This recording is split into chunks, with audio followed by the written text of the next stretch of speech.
On a fait le choix de travailler, notamment de travailler avec du blé tendre et de ne pas travailler avec du blé dur. Donc ce qui fait qu'en fait le blé tendre était déjà présent sur l'exploitation, donc on n'a finalement pas introduit une nouvelle culture sur l'exploitation. C'est une culture qu'on maîtrisait déjà, donc voilà, par rapport à ça, ça ne nous a pas posé trop de difficultés. La seule différence, c'est qu'on travaille un petit peu différemment le blé qu'on garde nous pour le transformer. Donc voilà, puisqu'on travaille en fait avec un mélange de variétés, ce qui nous permet en fait d'une année sur l'autre d'avoir un lot qui est plus homogène que si on travaillait une seule et unique variété. Parce qu'en fait on se rend compte qu'en prenant une variété unique, des années elle fonctionne bien, des années elle va mal fonctionner, du coup on a des problèmes de qualité, ou alors voilà, en travaillant avec un mélange de variétés, ça permet d'avoir quelque chose de plus homogène, puisqu'en fait les années où certaines variétés vont moins bien marcher, les autres vont prendre un petit peu le dessus, ça se complète et du coup on a quelque chose de plus homogène. On stocke à la ferme, ce qu'on ne faisait pas avant. Donc après c'est pas des gros tonnages, donc ça n'a pas été non plus trop compliqué. Voilà, on a trouvé une petite cellule là, qui permet de stocker.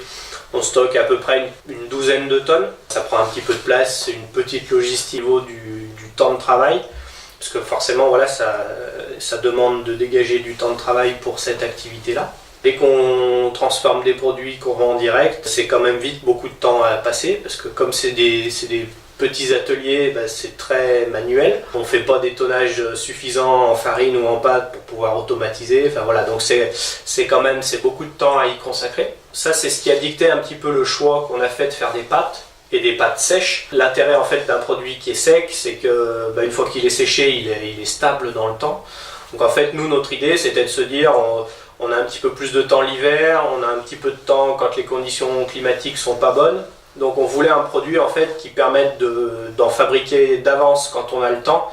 Et justement, parce qu'on sait qu'à d'autres périodes de l'année, c'est plus compliqué de dégager du temps pour la transformation.